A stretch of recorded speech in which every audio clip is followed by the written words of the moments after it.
De hoje, você assistiu sexta-feira, né? Pois é, tá sabendo qual é a novidade do dia? Tá aqui, meu querido Fábio Grabar. Tudo bom, meu lindo? Seja bem-vindo à Revista da Cidade, viu? Obrigado pelo carinho de toda essa equipe. É uma grande alegria estar aqui com vocês, informando as pessoas de casa, trazendo as manchetes de segunda a sexta, as principais notícias aqui agora. É isso aí, a partir de agora, todos os dias, viu, gente? De segunda a sexta-feira. E olha, você sabe que pode e deve se sentir acolhido, porque aqui realmente, como a gente já comentou, é uma família, viu? Que tá de braços abertos para você. E com toda certeza, como eu já disse na sexta-feira, o Fábio veio exclusivamente para somar, para trazer as notícias da manhã, as manchetes dos jornais, tomar um suquinho, um chazinho, eventualmente. Delícia! Você sabe que hoje, 27 de janeiro, é o dia do orador. A arte de falar em público, você, de forma estruturada, bom dia elegante. Pra estrear, né, Fábio? Opa! Com a intenção, claro, sempre de informar ou até mesmo entreter os ouvintes. Aqui a gente tem um grande exemplo de uma excelente oradora. Ah, muito obrigada. Hoje também é o Dia Internacional da Recordação da Memória das Vítimas do Holocausto. Nossa! E hoje também, mais uma coisa triste para lembrar no dia de hoje, então. Exatamente, um ano de Santa Maria. Agora, uma data curiosa e interessante sobre o 27 de janeiro foi em 1926, no 27 de janeiro, que o cientista escocês John Bard apresentou para a Instituição Royal de Londres um aparato chamado televisão, capaz de transmitir mensagens, imagens à distância, né? Logo após ele assinou um contrato com a BBC para as transmissões experimentais, então era o início da televisão na década de 20. Temos que agradecê-lo então, né? Afinal de contas, o que garante nosso emprego hoje em dia. Com certeza. Mais do que emprego, que a gente adora fazer, na verdade. É verdade. Olha, vamos às manchetes, então. O que a Folha está trazendo para a Folha de São Paulo traz do manifestante, né, que foi ferido a tiros pela Polícia Militar no ato em São Paulo, né? Terrível isso, né, gente? Um manifestante de 22 anos, ele foi baleado pela polícia anteontem em Higienópolis, na região central de São Paulo, durante um protesto que aconteceu contra a Copa do Mundo. Que forma de comemorar o aniversário da cidade, né? Complicado. A manifestação até começou de forma pacífica, né? Mas depois desandou. Né? O estudante de engenharia ambiental em uma escola técnica do estado, Fabrício Chaves, tomou tiros no peito e na virilha. A polícia militar confirma que atirou em Fabrício, mas disse que o rapaz tentou agredir policiais com estilete e que fugiu após uma revista descobrir que ele portava artefatos explosivos na mochila. O caso agora será investigado pela Corregedoria da Polícia Militar, pela Polícia Civil.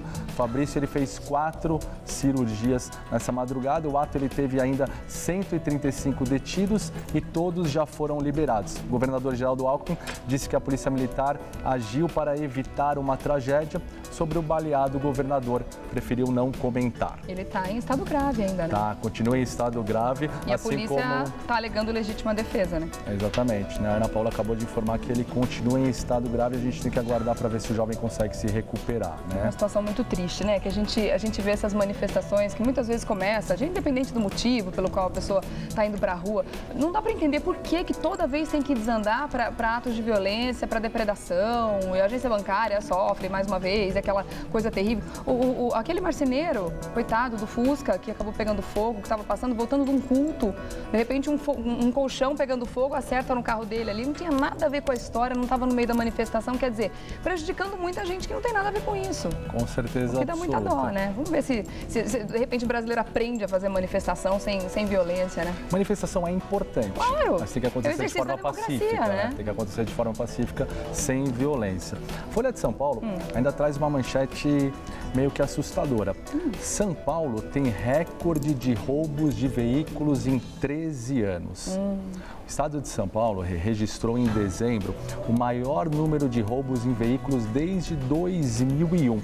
Nós estamos vendo um gráfico que eu queria até explicar para os nossos amigos de casa. Ele mostra o quê? A gente percebe nesse gráfico o traçado verde, que corresponde ao número de furto de veículos. Em 2001 foram 9.489, em 2013 foram 8.195. Diminuiu o número de furto. O grande problema é que o traçado amarelo indica o número de roubo de veículos. veículos. E aí aumentou. Em 2001, foram 8.562. Em 2013, 9.628. E o grande problema é que o roubo é o crime mais violento, é diferente do furto. Quando a vítima está presente, quando o dono do carro está presente. O furto é quando o carro simplesmente desaparece sem que a pessoa esteja ali. E isso é muito preocupante mesmo, né, Fábio? Com certeza. Ó, segundo a Folha de São Paulo apurou, com pessoas ligadas à cúpula do governo, o mês teve 9.628 contra 8.195 furtos, né? E o dado revela uma mudança significativa no perfil dos crimes aqui no estado. Nos roubos, conforme você acabou de comentar, há um emprego da violência. E na maioria das vezes são usadas armas de fogo. E o que acontece? Por essa razão, esse é um crime que acaba impactando diretamente a sensação de insegurança da população, principalmente quando eles acabam em morte, os latrocínios, que também cresceram. Para se ter uma ideia, segundo o secretário de Segurança, Fernando Grella Vieira, 50% dos casos de latrocínios estão ligados a roubos de veículos. É um dado extremamente alarmante e é o que causa essa sensação de insegurança que toda a população tem. Eu me lembro que até na última sexta-feira, no aniversário de São Paulo, você perguntou para o Laerte, a quem a gente deseja muita sorte na estreia, a partir de hoje, né, Jornal o que ele desejaria para São Paulo. E a resposta dele foi uma sensação de segurança maior. E essa é a notícia que mostra essa questão da sensação de insegurança, que mostra realmente esse problema. Mas essa pequena enquete que eu fiz aqui na sexta-feira mesmo, a segurança matou a pau, assim, foi o que mais, as pessoas querem, estão almejando hoje, porque realmente a gente fica com um medo constante, um medo de fazer qualquer coisa. Eu tenho que sair à noite para ir na padaria comprar leite, comprar pão. Será que eu vou agora? Mas são 9 horas e tal. Quer dizer, isso está presente, isso está constante. Eu tenho que sair para fazer isso aí. A gente fica com esse medo o tempo todo. Quer dizer, isso é vida. A gente para pensar, né? Então, tem alguma coisa errada acontecendo, está na hora de mudar, né? É o que todo mundo deseja, todo mundo quer. Essas foram as principais manchetes que a Folha de São Paulo trouxe. E o Agora? Tá trazendo Vamos para o Agora.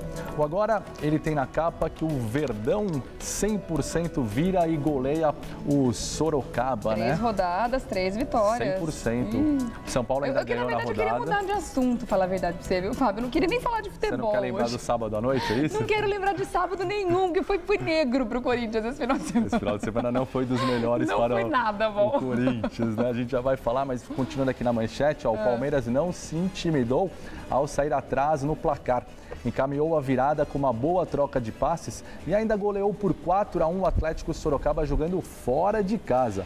Os gols eles foram marcados por Valdívia, pelo Leandro, Juninho e o Wesley. Depois de uma boa pré-temporada, pude voltar e fazer gol. Festejou o Valdívia, que aparece na foto sorrindo. Ele até brincou com a torcida, dizendo que esse seria apenas o primeiro de muitos gols. E conforme a gente disse, o Verdão segue imbatível no Paulistão, com 3 vitórias em 3 partidas. Vamos falar um pouquinho de toda a rodada e mostrar como é que então os times se encontram na tabela do campeonato, tá, Rê?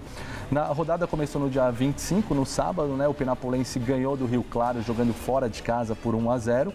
15 de Piracicaba ganhou da Portuguesa de 1-0. A Ponte fez 1-0 no Audax. O Botafogo ganhou do Paulista de 4-2 e o Corinthians perdeu de 1-0 do São Bernardo na volta do Mano Menezes ao Pacaembu. O Corinthians tinha perdido um mando de jogo por causa da torcida, então a segunda rodada acabou não jogando em casa, veio jogar e acabou perdendo. Tem certeza que você não quer pular essa parte mesmo? De 1-0. Vamos passar adiante. Ontem, o São Paulo ganhou do Oeste jogando no Morumbi por 2-1, 2 gols do zagueiro Antônio Carlos, zagueiro artilheiro. O Atlético Sorocaba perdeu em casa para o Palmeiras por 4-1. O Bragantino também perdeu em casa por 3-1 para o Comercial. O Linense perdeu para o Mojimirim também jogando em casa. Foi um dia dos visitantes, a não ser o São Paulo que ganhou jogando no Morumbi. E o Ituano também perdeu para o Santos por 1-0. Na tabela, na classificação, no Grupo A, o São Paulo é o líder, tem 6 pontos em 3 jogos. O Comercial é o vice-líder com 3 pontos também em 3 jogos. No Grupo B, Botafogo e Corinthians estão empatados com 6 pontos, mas o Botafogo segue em primeiro lugar porque ele tem 1 gol a mais no saldo de gols. Ele está na frente. Exatamente. No Grupo C, São Bernardo tem 9 pontos e o Santos tem 7 em segundo lugar. O São Bernardo tem 100% também, é o único time junto com o Palmeiras que tem 3 jogos e 3 vitórias. E o Palmeiras lidera o Grupo D com 9 pontos. Ainda uma notícia de esportes que é importante a gente falar. A gente teve a final do Alberto da Austrália nesse último domingo e o suíço Stanislas Wawrinka ganhou do Nadal por 3-1. É o primeiro Grand Slam que ele ganha. Legal, parabéns. Tem mais notícias do agora? Ele, inclusive, tinha ganhado do Djokovic, ele era o número 8 do mundo, ele conseguiu subir para terceiro do mundo. Ele só está atrás hoje do Nadal e do Djokovic na tabela. Tá? Maravilha. Tem mais notícia aqui no Agora que eu queria mostrar para vocês. Uma foto que é chocante, né? O ônibus, ele cai num rio com 51 passageiros. Nossa, eu ia te perguntar que foto é essa, gente. É uma foto extremamente chocante desse ônibus. 51 pessoas dentro do ônibus? Exatamente. E olha, aí, o que aconteceu? Um ônibus com 51 passageiros e um motorista caiu em um rio na BR-116 em Muriaé, a 309 quilômetros de Belo Horizonte na manhã de ontem. Um bebê de cerca de 3 meses, infelizmente, foi encontrado morto. Ai, que judiação. Segundo o Corpo de Bombeiros. Uma mulher permanecia desaparecida até a noite de ontem. O veículo havia saído de Ipiaú, que fica a 344 quilômetros de Salvador, e tinha como destino a capital paulista. As buscas por desaparecidos foram encerradas por volta das 19 horas e serão retomadas hoje pela manhã, já foram retomadas, né? O ônibus da empresa Novo Horizonte caiu de uma ponte de cerca de 10 metros de altura. De acordo com a Polícia Rodoviária Federal, foi no quilômetro 683, por volta das 6 horas da manhã. Segundo o relato do motorista à imprensa local, ele perdeu o controle do veículo após um problema no pneu. O ônibus acabou cruzando a pista, quebrou a proteção lateral da ponte, caindo no rio. E até o fechamento da edição do jornal, 2 passageiros, portanto, permaneciam internados, uma criança e uma mulher. Ai, foto bastante triste, né? Que judiação. Enfim, né? Vamos fazer o seguinte, eu vou dar um recadinho enquanto você toma um suquinho, experimenta nosso suquinho de maracujá, te dando as boas-vindas aqui. E eu volto já, porque você tem mais notícias para passar pra gente, né? Então tá bom. Até já. Obrigada.